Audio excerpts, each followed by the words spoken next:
Hey, what's going on, everybody? This is Tyrone back with Tech Life. And here I have a great article for you guys from Fierce Wireless. I will leave a link to it in the description so you guys can check it out. So this is very, very important for T-Mobile, and they need to take this very serious. Small cells, still early days in the journey. The reason I say T-Mobile needs to take this very serious is because of their strategy. They have not shied away from continuing to load up the network. They pursued the same model during LTE, and they're continuing the same model during 5G. They are continuing to load up and grow its base.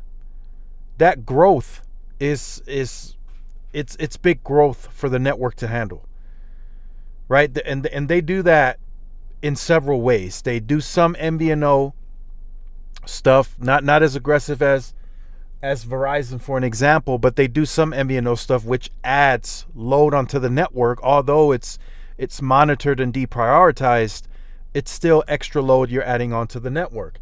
Then they continue growing in the consumer space. They're continuing to grow in markets where they already have dominant market share lead, and now they're also tagging on fixed wireless access on top of that. So some of these sectors are going to be very loaded.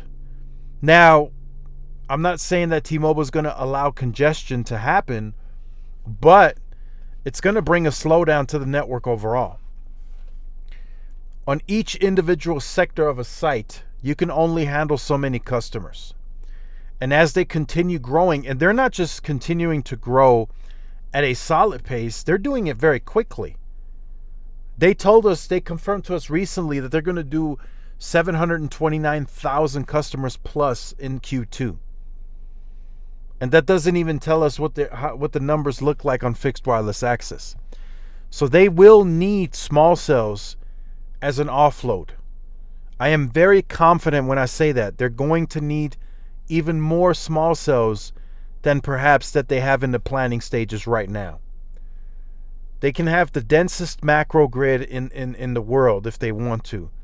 But as long as they continue to add thousands of customers onto these sectors, or hundreds, I should say, they will need offloading zones within those neighborhoods.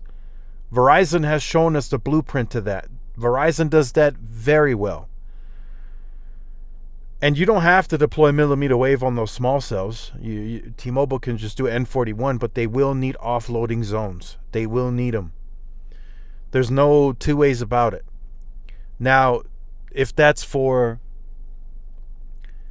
to be for fixed wireless access, mobile users, whatever, they're going to need offloading small cells. They will need them. They will. There's no... You don't have to, do research on that or seek advice. They will need offloading small cells. They will have to start building in a very similar way to Verizon. It's no longer just going to be, okay, I'm going to put small cells here, I'm going to put small cells in these pockets. No.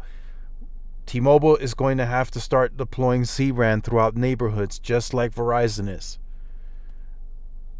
They're going to have to do it.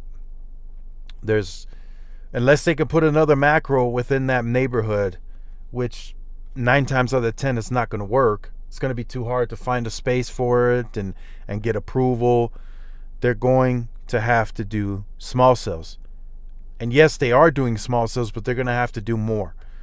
Right? They're saying there's about 50,000 in the backlog. They're going to have to do more. I'm thinking close to 80, 100,000. Especially as they continue growing very quickly. So let me know what you think about that in the comment section down below. Look forward to reading your comments. Make sure you guys stay tuned. And I will see y'all in the next one. Peace.